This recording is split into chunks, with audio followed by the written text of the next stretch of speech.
Hi guys, നിങ്ങളെല്ലാവരും ചാലിയം ബേപ്പൂർ ജങ്കാർ കണ്ടിട്ടുണ്ടോ? Boat വേ കണ്ടിട്ടുണ്ടോ? ഓഷ്യാൻസ് ചാലിയത്ത് പോയിട്ടുണ്ടോ? ചാലിയം ഹാർബർ കണ്ടിട്ടുണ്ടോ? പൊന്നാനി പള്ളി പോയിട്ടുണ്ടോ? ഇല്ലെങ്കിൽ നമുക്ക് ഈ വീഡിയോയിൽ കാണാം. അപ്പോൾ വെൽക്കം ടു വണ്ടർഫുൾ സോൾ.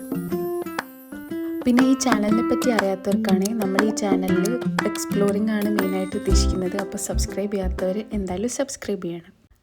അപ്പോൾ വെൽക്കം ടു ചാലിയം വഴി പൊന്നാനിയിലേക്കുള്ള ജേണി. നമ്മളൊരു രാവിലെ ചായ ബ്രേക്ക്ഫാസ്റ്റൊക്കെ കഴിച്ചിട്ടാണ് വീട്ടിൽ നിന്ന് ഇറങ്ങിയത്. അപ്പോൾ ഉച്ചയ്ക്ക് നമ്മൾ സ്കൈലാക്ക് റെസ്റ്റോറൻറ്റിൽ നമ്മൾ ചുരം ഇറങ്ങിക്കഴിഞ്ഞിട്ടുള്ള ഹോട്ടലിലാണ് കയറിയത്. ഭയങ്കര ലക്ഷറിയസ് ഫീലും നല്ല ഫുഡും നല്ല ടേസ്റ്റി ഫുഡും അഫോർഡബിൾ റേറ്റും ഉള്ള ഒരു അണ്ടർ റേറ്റഡ് ആയിട്ടുള്ള ഒരു റെസ്റ്റോറൻറ്റാണെന്ന് എനിക്ക് തോന്നി. നിങ്ങളെല്ലാവരും ഈ വഴി പോകുന്നുണ്ടെങ്കിൽ മസ്റ്റായിട്ട് അവിടെ ട്രൈ ചെയ്യണം.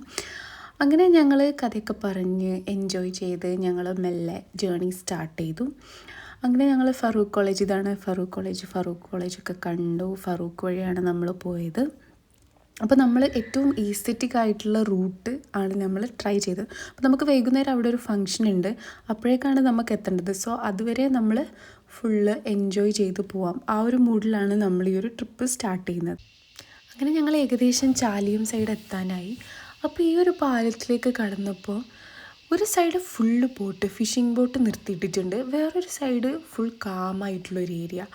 കാണാൻ നല്ല രസമുണ്ടായിരുന്നു. അതായത് ഇവിടെ 2-3 ബോട്ടൊക്കെ ഉണ്ട്, പക്ഷേ അപ്പുറത്തെ സൈഡ് നോക്കുകയാണെങ്കിൽ വെള്ളം കാണാനില്ല. അത്രയും ബോട്ട് ഇങ്ങനെ നിരത്തിയിരിക്കുകയാണ്. എനിക്ക് തോന്നുന്നു മഴയായതുകൊണ്ട്, നിരോധനം ഉള്ളത് കൊണ്ടാണെന്ന് തോന്നുന്നു ഇത്രയും ബോട്ട് ഇവിടെ നിർത്തിയിട്ടിട്ടുള്ളത്.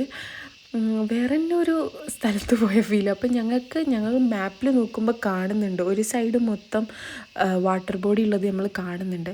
അപ്പോൾ എങ്ങനെ അങ്ങോട്ടേക്ക് പോയി ആ ഒരു സ്ഥലം കാണാമെന്ന് നോക്കിക്കൊണ്ടാണ് ഞങ്ങൾ പിന്നെ അങ്ങോട്ടുള്ള യാത്ര പോയത്. അപ്പോൾ ഞങ്ങളിങ്ങനെ ഓരോ സൈഡ് നോക്കി അങ്ങനെ ഞങ്ങളൊരു സ്ഥലത്ത് എത്തിപ്പെട്ടു. നല്ലൊരു എസ്തെറ്റിക് ചായക്കടയും അതിൻ്റെ സൈഡിലായിട്ടുള്ള വ്യൂ ആണിത്. ഒരുപാട് ബോട്ട് നിർത്തിയിട്ടിട്ടുണ്ട്. നല്ല രസമുണ്ടായിരുന്നു കാണാൻ. ആ ഒരു ബ്ലൂയിഷ് വേറെ ഏതൊരു സ്ഥലത്തെത്തിയൊരു വൈബ് ഉണ്ടായിരുന്നു. പിന്നെ അവിടെ കുറച്ച് പേര് ഫിഷിംഗ് റിലേറ്റഡ് ആയിട്ടുള്ള വർക്കൊക്കെ ചെയ്യുന്നതും കാണാം. അങ്ങനെ ആ ഒരു ഏരിയ ഫുൾ ബോട്ടാണ്. എത്ര ബോട്ടാണെന്ന് പറയാൻ പറ്റില്ല. അപ്പോൾ ഞങ്ങൾ അവിടെ ഇരുന്ന് ഇത്രയും നല്ലൊരു സ്പോട്ട് കിട്ടിയിട്ട് പിന്നെ നമുക്ക് ചായ കുടിക്കാണ്ടിരിക്കാൻ പറ്റില്ലല്ലോ. അപ്പോൾ ഞങ്ങൾ അവിടെ ഇരുന്ന് ഒരു ചായയൊക്കെ കുടിച്ച് പിന്നെ ഞങ്ങൾ മെല്ലെ അങ്ങോട്ടുള്ള വഴി കണ്ടുപിടിച്ച് അങ്ങോട്ടൊന്ന് ഇറങ്ങി നോക്കാമെന്ന് വിചാരിച്ച്. അപ്പോൾ ഇവിടെ കുറച്ച് വണ്ടിയൊക്കെ നിർത്തിയിട്ട് കണ്ട്, പക്ഷെ ഞങ്ങൾക്ക് അങ്ങോട്ട് പോകാൻ പറ്റുമോ ഒന്നും അറിയില്ല. അപ്പോൾ അവിടെ കുറച്ച് നല്ല ഫിഷിങ് ആൾക്കാരുണ്ടായിരുന്നു. ആ ചേട്ടന്മാരോട് ഞാൻ ചോദിച്ചു ഇങ്ങോട്ട് കാണാൻ പറ്റുമെന്ന്. അപ്പോൾ അവർ പറഞ്ഞു, ഓ മോളെ ഇറങ്ങി കണ്ടോ, ഞങ്ങളുണ്ടല്ലോ എന്ന് പറഞ്ഞു.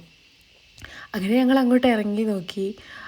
അങ്ങോട്ട് അവിടെ ഇങ്ങനെ ഇറങ്ങുമ്പോൾ ഒരു താഴ്ന്നു പോകുന്ന പോലത്തെ ഒരു മണ്ണാണ് കേട്ടോ.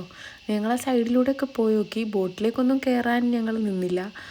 ഞങ്ങൾ ഫുൾ അവിടെ നിന്ന് കണ്ട് ഫുൾ ആ ഒരു വൈബൊക്കെ എൻജോയ് ചെയ്ത്. പിന്നെ ഇവിടെ ഒരു പൊട്ടിപ്പൊളിഞ്ഞ ബിൽഡിങ്ങൊക്കെ കാണുന്നുണ്ട് കേട്ടോ. എന്താണെന്നൊന്നും മനസ്സിലായില്ല.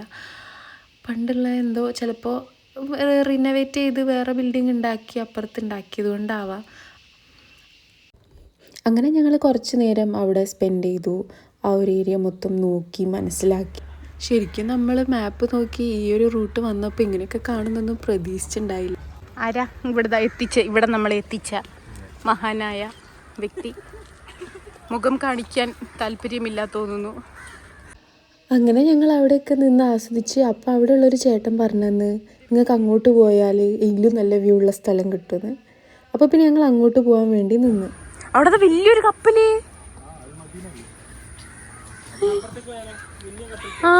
അങ്ങനെ ആ വലിയൊരു കപ്പൽ കാണുമെന്നുള്ള പ്രതീക്ഷയിൽ ഞങ്ങൾ അങ്ങോട്ട് പോകാമെന്ന് വിചാരിച്ചു. പിന്നെ ഇവിടെ നിലത്തൊക്കെ ഈ ഒരു ജീവി ഉണ്ടായിട്ടോ എന്താണെന്ന് അറിയുന്നവർ കമൻറ്റ് ചെയ്യണം. അങ്ങനെ ഞങ്ങൾ ബേപ്പൂർ സൈഡിലേക്ക് എത്തി. ബേപ്പൂരല്ല, ചാലിയം ബേപ്പൂർ ജങ്കാർ പാത ഇതിലൂടെയാണുള്ളത്. അപ്പോൾ ഇതാണ് ഓഷ്യാനസ് ചാലിയം. ഇതിപ്പോൾ ഇവിടെ ഫുൾ റെനോവേറ്റ് ചെയ്ത് ടൂറിസ്റ്റ് ഇതിലാക്കിയിട്ടുണ്ട്. അപ്പോൾ നമ്മൾ ടൈം പോകുന്നതും കൊണ്ട് ഞങ്ങൾക്ക് ഇവിടെ ഫുൾ എക്സ്പ്ലോർ ചെയ്യാൻ പറ്റിയില്ല എന്നുള്ളൊരു വിഷമം മാത്രമേ ഉള്ളൂ. ഇവിടുന്ന് ഡോൾഫിനെ കാണിച്ചു തരാമെന്ന് പറഞ്ഞിട്ട് കുറേ ചേട്ടന്മാർ ബോട്ടിലേക്ക് കയറ്റാൻ നോക്കിയിട്ടുണ്ടായിരുന്നു. അങ്ങനെ ഈ ഭാഗത്തുനിന്ന് ഡോൾഫിനെ കണ്ടവരാരും കൊണ്ടെങ്കിൽ പറയണം കേട്ടോ. അങ്ങനെ ഇവിടെ ഒരുപാട് ബോട്ട് കാര്യങ്ങളൊക്കെ പോകുന്നുണ്ടായിരുന്നു, സ്പീഡ് ബോട്ടായിട്ടും. പിന്നെ അത് അവിടുന്ന് വണ്ടി കയറ്റുന്ന ബോട്ടിനെ കണ്ടില്ലേ, അങ്ങനത്തെ ബോട്ടുണ്ട്. അല്ലാതെ ട്രിപ്പായിട്ട് വന്നവരുണ്ട്. ഫുള്ളൊരു എൻജോയ്മെൻറ്റ് വൈബുള്ളൊരു സ്ഥലമാണ്. പിന്നെ ഇതിലിങ്ങനെ നല്ല ബ്രിഡ്ജും ഉണ്ട്. ഇപ്പോൾ നമുക്ക് ആ ഒരു സീ സൈഡ് വരെ പോകാനുള്ള ഒരു ഇത് നടപ്പാതി അവിടെ പുതിയതായിട്ട് ഉണ്ടാക്കിയതാണെന്ന് പറഞ്ഞു. നമുക്ക് അങ്ങോട്ടൊക്കെ പോകണമെന്നുണ്ടായിരുന്നു, പക്ഷേ നമുക്ക് ഫംഗ്ഷന് പിന്നെ നമ്മൾ എത്തൂല എന്നുള്ള ഒറ്റ കാരണം കൊണ്ട് ഞങ്ങളിതൊക്കെ കണ്ട് ആസ്വദിക്കുക മാത്രമാണ് ചെയ്തത്. അങ്ങനെ ഞങ്ങൾ ഈ ബീച്ച് സൈഡിലൂടെ ഉള്ള റോഡ് തപ്പിപ്പിടിച്ച് മാപ്പിലൂടെ അത് മാത്രം നോക്കിയിട്ടാണ് ഞങ്ങൾ പോയിക്കൊണ്ടിരുന്നത്. പക്ഷേ നമുക്ക് കറക്റ്റ് ആ ഒരു സൈഡ് പിടിക്കാൻ പറ്റിയില്ല. അതിൻ്റെ ഇടയിൽ ഈ ഒരു ഗ്യാപ്പ് വരുന്നതും കൊണ്ട് അവിടെ കുറേ വീടുകളും കാര്യങ്ങളൊക്കെ ഉണ്ടായി.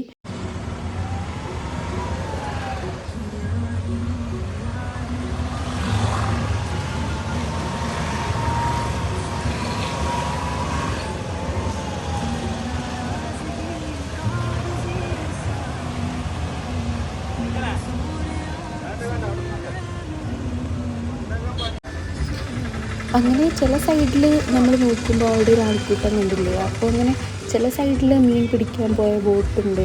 അത് വരുമ്പം ആൾക്കാർ മീൻ വാങ്ങാനും അത് കയറ്റാനും ഒക്കെയുള്ള ആൾക്കാരുണ്ട്. ചില സൈഡിൽ മീൻ വിൽക്കുന്ന ആൾക്കാരെയും നമ്മൾ കണ്ടിട്ടുണ്ടായിരുന്നു. അപ്പോൾ ഒരു സൈഡിൽ ആ ഒരു പരിപാടികളും നടക്കുന്നുണ്ട്, പക്ഷേ ഫുൾ ആക്റ്റീവ് അല്ല എന്ന് മാത്രമേ ഉള്ളൂ. ഈ ഒരു ബോട്ടും കാര്യങ്ങളൊക്കെ കണ്ടപ്പോൾ എനിക്കും ഈ ഒരു ഫിഷിങ്ങിൻ്റെ എക്സ്പീരിയൻസ്, ഈ ഒരു ഫിഷിംഗ് ബോട്ടിൽ പോയി അവർ മീൻ പിടിക്കുന്നതും കാര്യങ്ങളൊക്കെ കാണണമെന്ന് ഭയങ്കര ആഗ്രഹമുണ്ടായി. എപ്പോഴെങ്കിലും പറ്റുമായിരിക്കും. അങ്ങനെ ഞങ്ങൾ വിചാരിച്ച ഒരു സീ സൈഡ് ഡ്രൈവ് അല്ലെങ്കിലും ഞങ്ങൾ ഓൾമോസ്റ്റ് എൻജോയ് ചെയ്ത് ഈ ഒരു വീടുകളും ബീച്ച് സൈഡ് വ്യൂകളൊക്കെ ആസ്വദിച്ചിങ്ങനെ പോയി. പിന്നെ ഞങ്ങൾ കണ്ട ഒരു ഞെട്ടിപ്പിക്കുന്ന ഒരു കാഴ്ചയാണ് ഈ ഒരു പാലം കണ്ടില്ലേ. ഈ ഒരു പാലത്തിൻ്റെ ഒരു സൈഡ് ബീച്ചാണ്. നല്ല തീരവും മണലൊക്കെ ഉണ്ട്, ആൾക്കാരുണ്ട്, കളിക്കുന്നുണ്ട്. നല്ലൊരു സാധാ ബീച്ച്. പക്ഷേ ഇതിൻ്റെ ഇപ്പുറത്തെ സൈഡോ പുഴയാണ്. അപ്പോൾ ഇത് തമ്മിൽ കൂടിച്ചേരുന്നൊരു പോയിൻ്റാണ്. ഇപ്പോൾ ഇതിൻ്റെ മേലെ കൂടെയാണ് നമ്മൾ പോയിക്കൊണ്ടിരിക്കുന്നത്. കണ്ടില്ലേ എന്തൊക്കെ അത്ഭുതങ്ങളല്ലേ. അപ്പോൾ ഈ പാലത്തിൻ്റെ ബീച്ച് സൈഡിലാണെങ്കിൽ പിന്നെയും കുറച്ച് ആൾക്കാരുണ്ട്, പക്ഷേ അപ്പുറത്തെ സൈഡിൽ വലിയ ആൾക്കാരൊന്നും കണ്ടില്ല കേട്ടോ. അങ്ങനെ ഞങ്ങൾ പോയി ഓരോ വീടുകളും കാര്യങ്ങളൊക്കെ കണ്ട് എൻജോയ് ചെയ്ത് പോയി. അങ്ങനെ ഞങ്ങൾ നെക്സ്റ്റ് ഡെസ്റ്റിനേഷനിലേക്ക് ഇങ്ങനെ എത്തിക്കൊണ്ടിരിക്കുകയാണ്. ഇതിൻ്റെ ഉള്ളിൽ ഓരോ സ്ഥലങ്ങളിങ്ങനെ ഞങ്ങൾ കവർ ചെയ്ത് പോകുന്നുണ്ട് കേട്ടോ. അങ്ങനെ ഞങ്ങൾ ഏകദേശം അടുത്ത സ്പോട്ടിലേക്ക് എത്തി. ഇതും ബീച്ച് സൈഡ് തന്നെയാണ്, പക്ഷേ കുറച്ചുകൂടി വേറൊരു വൈബ്. ഇങ്ങനെ ഓരോ ബോട്ടിങ്ങനെ ഓരോന്നായിട്ട് കടലിലൂടെ ഇങ്ങനെ പരന്ന് കിടക്കുന്ന ആ ഒരു കാഴ്ച നല്ല രസമുണ്ടായിരുന്നു. പിന്നെ സൺസെറ്റൊക്കെ കഴിഞ്ഞ് തുടങ്ങി ഏകദേശം. അപ്പോൾ ഞങ്ങൾ സൺസെറ്റിനേക്ക് പൊന്നാനി ബീച്ചിലെത്തുമെന്ന് വിചാരിച്ച് അതെന്തായാലും നടക്കില്ല എന്ന് മനസ്സിലായി, കാരണം ഞങ്ങൾക്ക് അവിടേക്ക് പോകണം. അപ്പോൾ ഞങ്ങൾ എന്തായാലും വന്ന സ്ഥിതിക്ക് ഈ ഒരു ഏരിയ കൂടി കവർ ചെയ്തിട്ട് പോകാമെന്ന് വിചാരിച്ചു. ഈ ഒരു ഹാർബർ ഏരിയ തന്നെയാണ്. അപ്പോൾ ഇങ്ങോട്ട് കടന്നപ്പോൾ ഇവിടെ കുറേ ഐസ് വണ്ടികളും കാര്യങ്ങളൊക്കെ ഉണ്ട്. പിന്നെ ഇവിടുന്ന് മീൻ കയറ്റുന്നതും മീൻ ബോട്ടിൽ വന്ന് ഇറക്കുന്നതും അത് വണ്ടിയിൽ കയറ്റി കൊണ്ടുപോകുന്നതും അങ്ങനത്തെ കാഴ്ചകളാണ് നമ്മൾ മെയിനായിട്ട് ഇവിടെ കണ്ടത്. ഇവിടെ നമ്മൾ ഇങ്ങോട്ടേക്കൊന്നും ഇറങ്ങി നോക്കിയില്ല, പക്ഷെ നമുക്ക് റോഡ് സൈഡിൽ കൂടി പോകുമ്പം തന്നെ ആൾക്കാരെയും ഒരു ഫുൾ ഫിഷിംഗ് വൈബുള്ളൊരു ഏരിയയിലേക്ക് നമ്മൾ കടന്നു. അതായത് ഇത് ഫുള്ളൊരു ഹാർബർ ഏരിയകളാണ് ഈ ഒരു സൈഡ് മൊത്തം. അപ്പോൾ നമ്മളെ റോഡ് ഇതിലൂടെ തിരിച്ചു വിട്ട് ഈ ഒരു ഏരിയ മൊത്തം എക്സ്പ്ലോർ ചെയ്യാൻ നോക്കി എന്നുള്ളതാണ് സത്യം. അങ്ങനെ ഞങ്ങൾ ഈ ഒരു ഏരിയയിൽ മാക്സിമം ബോട്ടും ഹാർബറും ഒക്കെ ഉള്ള ഈ ഒരു എൻഡിലേക്ക് ഞങ്ങൾ പോകാൻ നോക്കി. അവിടെയും കാര്യമായിട്ട് ഫിഷിംഗ് ഒന്നും ഉണ്ടായില്ല. ഒന്നാമത് ടൈമും അത്രയായി, പിന്നെ മഴൻ്റെ ആ ഒരു പ്രശ്നങ്ങളും ഉള്ളത് കൊണ്ടായിരിക്കാം. അങ്ങനെ നമ്മൾ ഒരുപാട് നല്ല ബീച്ച് സൈഡ് വീടുകൾ കണ്ടു. അവർക്കൊക്കെ നല്ല രസമായിരിക്കും എന്നും ബീച്ച് നോക്കി ഇങ്ങനെ കുറേ നേരം ഇരിക്കാമല്ലോ. പക്ഷെ അതേസമയം സുനാമി അങ്ങനത്തെ കാര്യങ്ങളൊക്കെ പേടിയുണ്ടാവും അവരുടെ ഉള്ളിൽ. സ്റ്റിൽ വൈകുന്നേരം ആകുമ്പോൾ ബീച്ചൊക്കെ നോക്കി ചായയൊക്കെ കുടിച്ചിങ്ങനെ ഇരിക്കാമല്ലോ. അങ്ങനെ കുറേ നല്ല കുഞ്ഞു കുഞ്ഞു വീടുകളുണ്ടായിരുന്നു. പിന്നെ കുറേ നല്ല മീറ്റിംഗ് സ്പോട്ടുകൾ അല്ലെങ്കിൽ വൈകുന്നേരത്തെ ഇരിക്കുന്ന സ്പോട്ടുകളും കുറേ. അങ്ങനെ ഒരുപാട് നല്ല സ്പോട്സിലൂടെയാണ് നമ്മൾ കടന്നുപോയത്. ഞങ്ങൾ ടൈമും നോക്കിക്കൊണ്ടിരിക്കുന്നുണ്ടായിരുന്നു. അപ്പോൾ നമ്മൾ പോകുന്ന ഫംഗ്ഷൻ ഒരു കല്യാണമാണ്, ഒരു ഇൻ്റർ സ്റ്റേറ്റ് മാരേജാണ് കേട്ടോ. അതായത് പൊന്നാനിയാണ് ചെക്കൻ്റെ വീട്, പെണ്ണിൻ്റെ വീട് കർണാടകയിലാണ്. സോ ഇവരുടെ കല്യാണത്തിനാണ് നമ്മൾ പോകുന്നത്. ഇപ്പോൾ കർണാടകത്തെ ഫംഗ്ഷൻ കഴിഞ്ഞു, അപ്പോൾ ഇനി ചെക്കൻ്റെ വീട്ടിലുള്ള ഫംഗ്ഷനാണ്. അപ്പോൾ നമ്മൾ ഈ ഒരു വ്യൂസും വീണ്ടും ഓരോ പുതിയ കാര്യങ്ങളൊക്കെ കണ്ട് ഓരോന്ന് മനസ്സിലാക്കി ഞങ്ങളെ യാത്ര തുടർന്നു. അപ്പോൾ നേരെ ഞങ്ങൾ ഇനി ഫംഗ്ഷൻ നടക്കുന്ന ഒരു എടപ്പാൾ പൊന്നാനി ഇതിൻ്റെ രണ്ടിന് സെൻട്രലായിട്ടാണ് ഏകദേശം വരുന്നത്. അപ്പോൾ നമ്മൾ അങ്ങോട്ട് പോകാൻ വേണ്ടിയിട്ട് യാത്ര തുടരുകയാണ് ചെയ്തത്. അപ്പം ബാക്കി എക്സ്പ്ലോറിങ് ഫംഗ്ഷന് ശേഷം ആക്കാമെന്ന് വിചാരിച്ചിട്ട് ഞങ്ങൾ ഫ്രഷായി നേരെ ഹാളിൽ നമ്മളെ വെൽക്കം ചെയ്തു. നമ്മൾ നേരെ പോയി വെൽക്കം ഡ്രിങ്ക്സ് ഒക്കെ കുടിച്ചു. പിന്നെ അവിടെ ഹാളിൽ പോയി ഓൾമോസ്റ്റ് ആൾക്കാരൊക്കെ പോയി തുടങ്ങിയിട്ടുണ്ടായിരുന്നു കേട്ടോ. എന്നാലും നമ്മളവിടെ പോയി എല്ലാവരെയും കണ്ട് പിന്നെ നേരെ ഫുഡ് കഴിക്കാൻ വേണ്ടി പോയി. അങ്ങനെ ഞങ്ങൾ കുറച്ച് നേരം കൂടി ഹാളിൽ പോയി ടൈം സ്പെൻഡ് ചെയ്തു. അവിടുത്തെ ഫങ്ഷൻസും കാര്യങ്ങളൊക്കെ കണ്ട് ഒക്കെ എൻജോയ് ചെയ്ത് അതിന് ശേഷമാണ് ഞങ്ങൾ അവിടെ നിന്ന് ഇറങ്ങിയത്. അതിനുശേഷം ഞങ്ങൾ നേരെ പൊന്നാനി പള്ളി കാണാൻ വേണ്ടി പോയി.